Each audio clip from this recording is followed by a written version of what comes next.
नमस्कार, बहुत स्वागत है आप सभी का। मैं हूं आपके साथ वक्ता दुबे। पक्ष विपक्ष देख रहे हैं आप। ममता बनर्जी की नाराजगी के बीच राहुल गांधी की भारत जोड़ो न्याय यात्रा पश्चिम बंगाल के कूच बिहार जिले में प्रवेश कर गई है। राहुल गांधी की आज 2 जगहों पर सभा भी है और एक दिन पहले यात्रा की खबर न मिलने के आरोप लगाने के बाद ममता इस कदर नाराज हुई कि टीएमसी के इंडिया ब्लॉक में होने के बावजूद उन्होंने बंगाल में अकेले चुनाव लड़ने का ऐलान कर दिया। कूच बिहार पहुंचने पर राहुल गांधी ने कहा कि इंडिया ब्लॉक पूरे देश में अन्याय के खिलाफ लड़ेगा। उन्होंने कहा कि हमने यात्रा में न्याय शब्द जोड़ा क्योंकि देश भर में अन्याय व्याप्त है। पूर्व प्रदेश कांग्रेस अध्यक्ष प्रदीप भट्टाचार्य ने न्याय यात्रा के बंगाल में पहुंचने पर कहा, हमें उम्मीद है कि राहुल जी की भारत जोड़ो न्याय यात्रा बंगाल की कांग्रेस इकाई को एक नया जोश देगी। यह यात्रा हमें लोकसभा चुनाव से पहले न केवल संगठनात्मक रूप से बल्कि चुनावी रूप से भी आगे बढ़ने में मदद करेगी।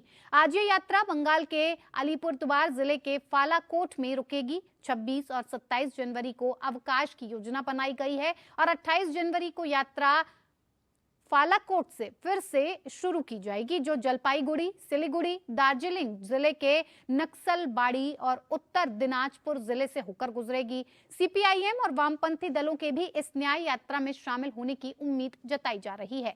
हालांकि यात्रा के बारे में जानकारी की कमी का हवाला देते हुए टीएमसी ने यात्रा से दूर रहने का फैसला कर लिया है। इससे पहले विपक्षी इंडिया ब्लॉक को झटका देते हुए टीएमसी प्रमुख बनर्जी ने बुधवार को घोषणा की कि उनकी पार्टी आगामी लोकसभा चुनाव स्वतंत्र रूप से लड़ेगी। टीएमसी के इस फैसले को कांग्रेस के लिए झटके के रूप में देखा जा रहा है। बंगाल में टीएमसी ने कांग्रेस से किनारा किया तो पंजाब में आम आदमी पार्टी ने भी बड़ा झटका दिया है। पंजाब के मुख्यमंत्री भगवंत मान ने कहा है कि आप पंजाब की सभी 13 सीटों पर चुनाव लड़ेगी। वहीं बुधवार को नीतीश ने कर्पूरी ठाकुर की जयंती पर जिस तरह से कांग्रेस पर कर्पूरी ठाकुर को भारत रत्न सम्मान नहीं देने का आरोप लगाया और प्रधानमंत्री मोदी को धन्यवाद दिया, उससे नए समीकरण के संकेत मिल रहे हैं।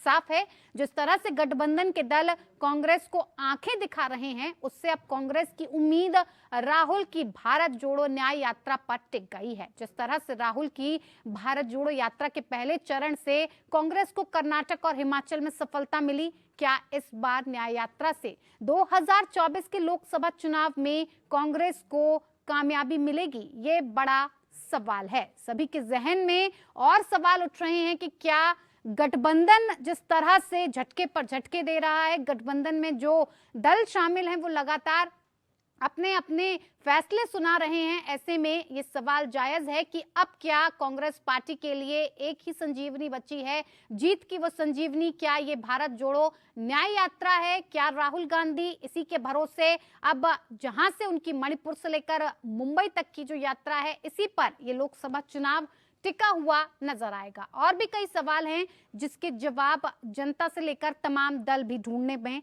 लगे हुए हैं।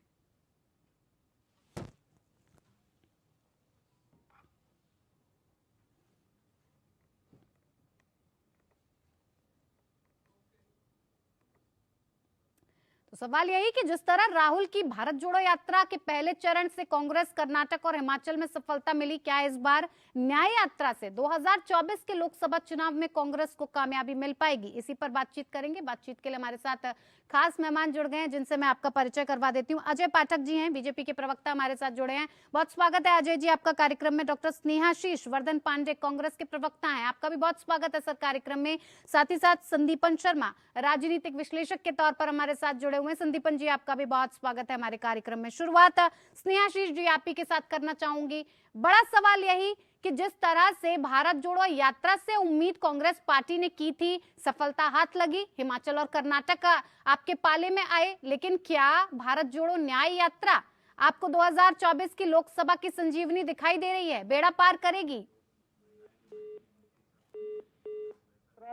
जो चल रही है वो पहले भी भारत जोड़ो यात्रा जब चली थी तभी से ये कयास लगाया जा रहा था कि भारत जोड़ो न्याय यात्रा की दूसरी कड़ी भी आएगी, जो इस बार पश्चिम से पूर्व और को जोड़ेगी। तो निश्चित तौर पे जो पूर्व से पश्चिम की ये यात्रा हम लोग की भारत की यात्रा है राहुल गांधी जी के नेतृत्व में, ये निश्चित तौर पे जो भी लोग अन्याय से त्रस्त हैं, भारतीय जनता पार्टी की केंद्रीय सत्ता के उनके फैसलों से त्रस्त हैं, वो हमारे साथ आ रहे हैं, जुड़ रहे हैं और इस यात्रा से भी सफलता मिलेगी और आने वाले समय में कांग्रेस अपनी मजबूत जमीन को फिर से मजबूती के साथ स्थापित करेगी। नहीं इस यात्रा के सर, बाद। कैसे लग रहा है आपको कि इस न्याय यात्रा से आपको मजबूती मिलेगी, सफलता प्राप्त होगी? क्योंकि जो गठबंधन के दल हैं वो तो लगातार आंख पे आंख दिखाने में लगे हुए हैं कांग्रेस पार्टी को। देखिए, ये यात्रा कांग्रेस की यात्रा थी और ये पहले भी भारत जोड़ो यात्रा जो पहली कड़ी थी वो भी कांग्रेस की ही यात्रा थी। उसमें तमाम वैसे लोग आके शामिल हुए, तमाम वैसे लोग जो भारतीय जनता पार्टी की नीतियों से या सरकार की, वर्तमान सरकार की नीतियों के खिलाफ मुखर होके थे, वो सभी लोग जुड़े। अभी भी इस यात्रा की वही पहल है। हमारी यात्रा में जो न्याय शब्द जोड़ा गया है उसमें बताया भी गया कि कौन से 5 चीजों से न्याय की बात हम लोग कह रहे हैं, हमारे नेता कर रहे हैं, उसे भी जोड़ा गया है। और ये न्याय यात्रा इसलिए निकाली गई है कि इसमें जितने भी लोग जो वर्तमान केंद्रीय सत्ता से त्रस्त हैं और जो भी जानते हैं, समझते हैं कि वो लोग के हित से में कार्य नहीं कर रही है, वो तमाम लोग जुड़ रहे हैं और जुड़ेंगे। ठीक है, अजय पाठक जी, क्या लग रहा है आपको कि जिस तरह से भारत जोड़ो यात्रा में कर्नाटक और हिमाचल आपके हाथ से फिसल गया, लग रहा है इस बार भी न्याय यात्रा से 2024 में लोकसभा चुनाव आपके लिए बड़ी चुनौती बनकर उभरेगा? वक्ता जी, राहुल गांधी जी की जो तथाकथित न्याय यात्रा है, इस न्याय यात्रा से भारतीय जनता पार्टी की सेहत पे कोई फर्क नहीं पड़ने वाला है। पिछली बार जब वो भारत जोड़ो यात्रा किए थे तो भारतीय जनता पार्टी 3 प्रदेशों में बम्पर रूप से जीत करके आई राहुल गांधी की यात्रा के बाद। दूसरी चीज है, इनके खुद के गठबंधन के लोग राहुल गांधी पे कोई विश्वास ही नहीं करता है। राहुल गांधी जी 56 चुनाव अपने कार्यकाल में लड़े और लड़वाए, उसमें से 52 चुनाव राहुल गांधी हार गए। तो राहुल गांधी की कोई क्रेडिबिलिटी नहीं है, ना गठबंधन में ना कांग्रेस के अंदर कोई क्रेडिबिलिटी है। वो उनको सिर्फ और सिर्फ कुछ लोग पुश करके आज भारत जोड़ो न्याय यात्रा पे लिए हैं, लेकिन लगाए हैं, लेकिन धीरे धीरे राहुल गांधी की वजह से कांग्रेस समाप्ति की तरफ है, धीरे धीरे समाप्त होती जा रही है। कांग्रेस के पास ना नीति है, ना नियत है, ना नेता है, ना विश्वास है, ना कार्यकर्ता है, ना पार्टी में कुछ बचा हुआ है। अब राहुल गांधी के अलावा, इस चलने के अलावा कुछ भी नहीं बचा है। राहुल गांधी चाहे जितना चल ले, लेकिन ये देश ये जान चुका है कि कांग्रेस ने इस देश को 70 में रखा और कांग्रेस ने सिर्फ और सिर्फ इस देश के साथ धोखा किया और कुछ नहीं किया। कांग्रेस तो कह रही है धोखा आपने किया, कहीं ना कहीं डर आप गए। जिस तरह से गुवाहाटी से उनकी न्याय यात्रा निकलना शुरू हुई, आपने उसे अंदर जाने की इजाजत नहीं दी। पुलिस तरह तरह के तमाम आरोप लगा रही है, कांग्रेस तो ये आरोप लगा रही है सर। ये देखिए, कांग्रेस का काम ही यही है कि आरोप और प्रत्यारोप लगाना। कांग्रेस अपना काम करने के अलावा सब कुछ करती है। कांग्रेस के पास आज कोई जमीन बची ही नहीं है, वो जमीन की तलाश में बेचारे चल रहे हैं। इसी तरह से चलते चलते समाप्त हो जाएंगे। पिछली बार चले तो 3 प्रदेश भारतीय जनता पार्टी ने बम्पर वोटों से जीत लिया। इस बार 2024 की लड़ाई है। 2024 में भारतीय जनता पार्टी 400 से ज्यादा सीटें जीत करके इस बार आएगी। ये देश की जनता का विश्वास सिर्फ और सिर्फ तो डरा धमका तो आप भी रहे हैं ना अजय पाठक जी, डरा धमका तो आप भी रहे हैं, कह तो रहे हैं कि FIR दर्ज कराएंगे राहुल गांधी पर। अब कोई कहीं से यात्रा भी ना निकाले क्या सर? जहां आपकी सरकार होगी वहां से कोई गुजरे भी ना? यात्रा तो कर ही रहे, यात्रा के लिए कौन मना है, लेकिन अगर आप उलझुल बयान देंगे, उलझुल बातें करेंगे, राहुल गांधी की तो आदत ही है ना, विवादित बयानों के लिए ही तो राहुल गांधी जाने जाते हैं। कोई राहुल गांधी की भाषा, उनको भारतीय भाषा से उनको लेना देना नहीं है। वो तो एकदम निचले स्तर की राजनीति करते हैं, प्रधानमंत्री जी से लेकर के और मुख्यमंत्रियों को गाली देने के अलावा उनके पास बचा क्या है। वो फ्रस्ट्रेशन में ये सब चीजें कर रहे हैं, इसी तरह की चीजें करते रहेंगे। राहुल गांधी कोई सीरियस लीडर थोड़ी है, ये तो अपने मनोरंजन के लिए सब चीजें कर रही है और करते रहेंगे। ठीक है, आती हूँ, मैं वापस लौटूंगी आपके पास। संदीपन जी जुड़े हैं हमारे साथ। संदीपन जी, ये सारे ये जो लगातार घटनाएं सामने आती हैं, बयानबाजी सामने आती है, और फिर जिस तरह से खेमों में हलचल नजर आती है, क्या लग रहा है आपको कि भारतीय जनता पार्टी या कांग्रेस 2024 के लिए कौन किस पर भारी पड़ता नजर आ रहा है? क्योंकि न्याय यात्रा कहीं ना कहीं कांग्रेस पार्टी की संजीवनी बताई जा रही है कि अब इसी के भरोसे कांग्रेस पार्टी की नैया पार हो सकती है। देखिए, मुझे ऐसा लगता है कि न्याय यात्रा जो बिल्कुल गलत समय पर निकाली जा रही है, क्योंकि पूरे देश में भी आप देखिए बीजेपी क्या कर रही है, छोटे छोटे जो गैप्स अलायंसेज में उनको फिलअप कर रही है, और कांग्रेस की एक भी अलायंस फिक्सअप नहीं हुई है, और उनको फिक्सअप करने की जगह राहुल गांधी निकल पड़े यात्रा पे। ये यात्रा निकलनी चाहिए थी 6 महीना पहले या करीब कम से कम 1 साल पहले, ताकि इसका असर होता।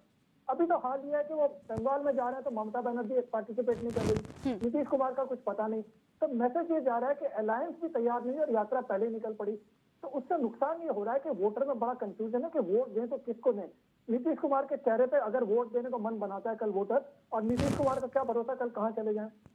इसी तरीके से बंगाल में नहीं पता कि ममता बनर्जी कांग्रेस को कोई सीट देगी कि नहीं देंगी। इसी तरीके से पंजाब में आप देखिए कि आम आदमी पार्टी और कांग्रेस दोनों मेन राइवल हैं, लेकिन दोनों में अभी तक समझौता नहीं हुआ है। तो इसका मतलब यह है कि दोनों एक दूसरे के वोट काटेंगे। तो ये सब चीजें होनी चाहिए टेबल पे बैठ के, उसके बाद में पॉलिटिक्स होती कांग्रेस और अलायंस की, लेकिन ये सब हो नहीं रहा। और राहुल गांधी अपनी यात्रा करें, ऐसा लग रहा है कि वर्ल्ड कप का मैच होने वाला है और वो फुटबॉल खेलने में लगे हैं। बिल्कुल। स्नेहाशीष जी, गलत वक्त पे यात्रा निकाली जा रही है, जब आपको चीजें फिक्स करनी चाहिए, जहां पर आपको चुनाव लड़ना है, सीट शेयरिंग के फॉर्मूले को आपको जहां फिक्स करना चाहिए, आप यात्रा निकाल रहे हैं। ना टीएमसी खुश नजर आ रही है, ना जेडीयू आपसे खुश नजर आ रही है। आम आदमी पार्टी साफ तौर पर कह रही है कि 13 सीटों पर पंजाब में हम ही लड़ेंगे और अकेले लड़ेंगे। सबने एकला चलो की नीति अपना ली है। सर, आप कैसे करेंगे? अभी तक तो गठबंधन की बात कर रहे थे कि सब ठीक है, सब ठीक है, अब तो कुछ ठीक नहीं नजर आ रहा। मुझे बड़ी हास्यास्पद लगती है ये स्थिति, जब ऐसे सवाल होते हैं कि 6 महीना पहले, 15 साल पहले, तो 20 साल पहले, तो 70 साल में कुछ नहीं। ऐसे सवाल ही मतलब एजम्पशन वाले जो सवाल होते हैं या एजम्पशन पे जो बातें कही जाती है, वो बड़ी हास्यास्पद लगती है।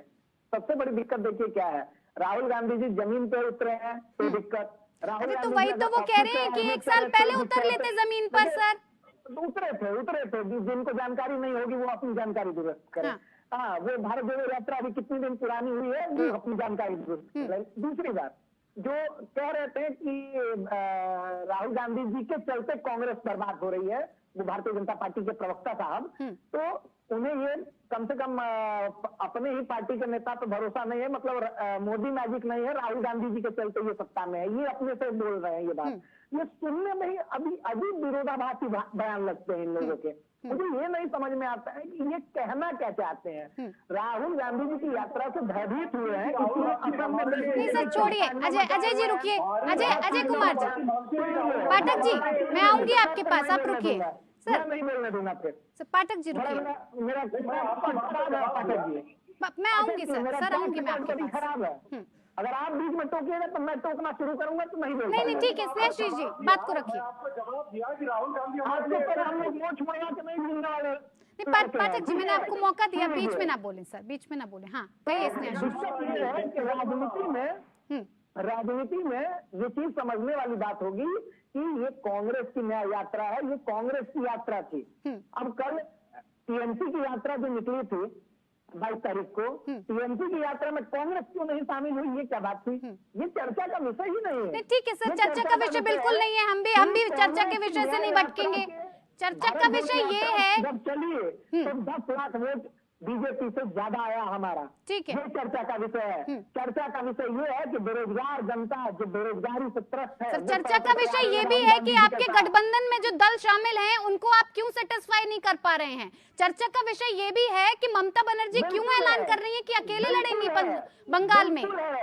अच्छा ये बताइए, मुझे ये नहीं समझ में आता है कौन सा दल ऐसा नहीं है कि वो नहीं चाहेंगे कि उनका सदन में ज्यादा सांसद हो? कौन सा ऐसा दल है? तो साफ मना कर रही है। आपने ममता बनर्जी का बयान नहीं सुना, भारतीय जनता, आपने भगवंत मान का बयान नहीं सुना। स्नेहाशीष जी मेरी बात को सुनिए सर, मेरे सवाल को सुनिए। आपने क्या ममता बनर्जी के बयान को नहीं सुना? आपने भगवंत मान के बयान को नहीं सुना कि उन्होंने क्या कहा साफ? क्या मतलब निकाले? आप ही हमें समझा दीजिए। वक्ता जी, कांग्रेस की भी बैठक होती है तो कांग्रेस में भी लोग अपने अपने सुर बताते हैं, अपने बातों को रखते हैं। ये भारतीय जनता पार्टी की जैसी कॉर्पोरेट पार्टी नहीं है कि एक सीईओ जो जवाब दे दे, जो बोल दे उसी पे सब लोग अमली जामा पहना ले। हमारे यहाँ बेस्ट ब्रेन बैठते हैं और बेस्ट ब्रेन जब भी बैठते हैं तो वो अपनी विचार को रखेंगे, अपनी बातों को रखेंगे। तो और आप मान रहे हैं ना कि ममता बनर्जी ने अकेले लड़ने का फैसला किया है, कह चुकी हैं कि आपके साथ। उन्होंने सर आप कोई आधिकारिक बयान है नहीं वक्ता जी, ये एक पार्टी मीटिंग के अंदर की बात है, उसमें भी उन्होंने ये कयास इस पे लगाया गया है। अभी कहाँ से ये सब बात हो गई? हमारे नेता राहुल गांधी जी ने अभी बयान दिया है, उन्होंने क्या बयान दिया है कि मैं अकेले लड़ूंगा। बंगाल में घुसने के साथ ही भारत जोड़ो यात्रा, न्याय यात्रा, क्या बयान आया है कि हम अकेले लड़ेंगे। ठीक है, और भगवंत मान के बयान पे क्या सफाई सर? भगवंत मान के बयान पर क्या सफाई? भगवंत मान पंजाब के सीएम है, उनके सुप्रीमो कौन है? अरविंद केजरीवाल। वो मीटिंग्स में है, वो हमारे साथ जुड़े हुए हैं, वो हम लोगों से बात कर रहे हैं। अब छोटी छोटी इकाइयां, हर इकाई बयान पंजाब में, बंगाल में, हमारे यहाँ भी इकाइयां जवाब दे रही हैं राज्यों में। उत्तर प्रदेश में भी ऐसा बयान आया। क्योंकि देखिए जिन्ना कौम जो होती है वो मौन नहीं रहती है, और मुर्दों की जो एनडीए है, नेशनल डिस्ट्रक्टिव अलायंस, वहां पे लोगों का नहीं सर, आप ना नहीं स्नेहाशीष जी, आपने साफ तौर पर मेरे सवाल का जवाब नहीं। अजय पाठक जी, चर्चा तो इस बात की भी चल रही है कि अब जेडीयू के जो नेता हैं वो दिल्ली कूच कर चुके हैं, दिल्ली में अब बैठक चल रही है इसको लेकर, तमाम तरीके की ये भी अटकलें लगाई जा रही हैं कि अब नीतीश कुमार का एनडीए में शामिल होना तय बताया जा रहा है। अजय पाठक जी, कांग्रेस की स्थिति वही है कि बिछड़े सब बारी बारी, लेकिन हम अभी भी सब लोग हमारे साथ हैं। ममता बनर्जी की तरफ से ऐलान हो गया कि हम सारी सीटों पे लड़ेंगे, उधर 13 सीटों पे पंजाब में लड़ेंगे, बाकी सब लोग धीरे धीरे छिटकते जा रहे हैं। वो ठीक है, इनका गठबंधन है, ये अपना देखेंगे, करेंगे। देखिए नीतीश कुमार जी क्या करेंगे तो नीतीश कुमार जी के हाथ में है। भारतीय जनता पार्टी उसमें क्या कर सकती है और क्या डिसाइड कर सकती है। नीतीश कुमार जी बिहार के मुख्यमंत्री हैं, यह सारा फैसला नीतीश कुमार जी को लेना है। नीतीश कुमार जी का फैसला भारतीय जनता पार्टी नहीं कर सकती। नीतीश कुमार जी क्या करेंगे क्या नहीं करेंगे तो समय बताएगा कि समय पे वो क्या चीजें करने वाले हैं, क्या चीजें नहीं करने वाले हैं। लेकिन एक चीज तो तय है, एक चीज तो बिल्कुल एकदम तय है इस देश में कि भारतीय जनता पार्टी 400 से ज्यादा सीटें इस बार 2024 के लोकसभा के चुनाव में जीत करके आ रही है।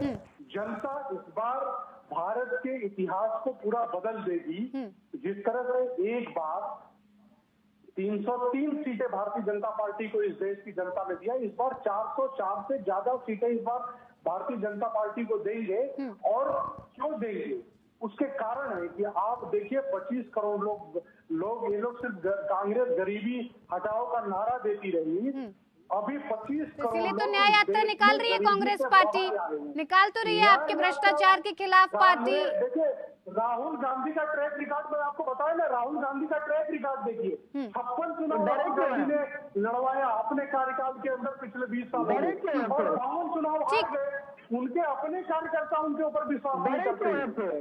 स्नेहाशीष जी बीच में नहीं सर, राहुल गांधी से कौन डरेगा?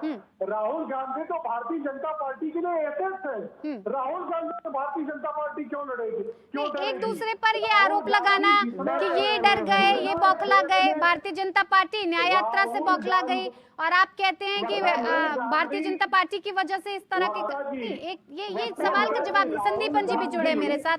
संदीपन जी से मुझे सवाल लेना है। संदीपन जी, जिस तरह से कांग्रेस पार्टी इस बात को स्वीकार नहीं करना चाहती कि उसके गठबंधन में अब दरार पड़ चुकी है और कहीं ना कहीं ये गठबंधन आगे आने वाले वक्त में चल नहीं पाएगा, और इसके साफ तौर पर अब रिजल्ट्स भी सामने आने लगे हैं, क्यों कांग्रेस पार्टी ये कहने से कतरा रही है कि गठबंधन में दरार है? पहली बात ये कि गठबंधन बना ही कहाँ था। बातें चल रही थी, गठबंधन कागज पे तो कोई उतरा नहीं था। ना वेस्ट बंगाल में गठबंधन बना था, ना आम आदमी पार्टी के साथ बना था। जो गठबंधन पहले एग्जिस्ट करते हैं वो महाराष्ट्र में है, झारखंड में और एक दो स्टेट में और है। उसके अलावा कोई नई एलाय तो जुड़ा नहीं है। पहले अखिलेश यादव उनके एलाय हुआ करते थे, अभी तक उन्होंने भी हाँ नहीं भरी है। तो गठबंधन तो बना ही नहीं था, बातचीत चल रही थी और बातचीत भी आगे नहीं बढ़ी है। दूसरी बात यह है कि कांग्रेस में ये समझ में नहीं आ रहा कि राजस्थान मध्य प्रदेश में इलेक्शन से पहले न्याय यात्रा निकली, उसका रिजल्ट क्या है? 0। उन स्टेट पे फोकस करने की बजाय कि वहाँ क्या गलती हुई, और नॉर्थ ईस्ट में जाके यात्रा निकाल रही, वहाँ क्या मिलने वाला है? या गुजरात, राजस्थान, मध्य नहीं सर, प्रदेश, कर्नाटक छत्तीसगढ़, हिमाचल झारखंड, तो हाथ आए ना, कर्नाटक हिमाचल तो उसी की देन है। हिमाचल में 4 सीट है मैडम, और राजस्थान, मध्य प्रदेश, इनमें 120 सीट है। इन पे फोकस क्यों नहीं करते हैं? और इनमें वही नतीजा निकलना है। पिछली बार इनमें से 3 सीट जीते स्टेट से, बाकी ये नतीजा निकलना है कांग्रेस का। स्नेहाशीष जी, सर मैंने आपको पूरा मौका दिया है सर, बात को बीच में ना काटे, समझ नहीं पाते हैं फिर। जी संदीपन जी। नहीं, बस मैं इतना ही कहना चाह रहा था कि यात्रा का नतीजा राजस्थान, मध्य प्रदेश, छत्तीसगढ़ में क्या निकला, उसकी कभी विवेचना की गई? उस विवेचना से पहले जाके नॉर्थ ईस्ट में चले गए, क्या उसका नतीजा निकलेगा? क्या उससे पहले गठबंधन नहीं तय हो जाने चाहिए थे? कि कांग्रेस को सोचना है, मुझे नहीं, मैं तो वोटर हूँ।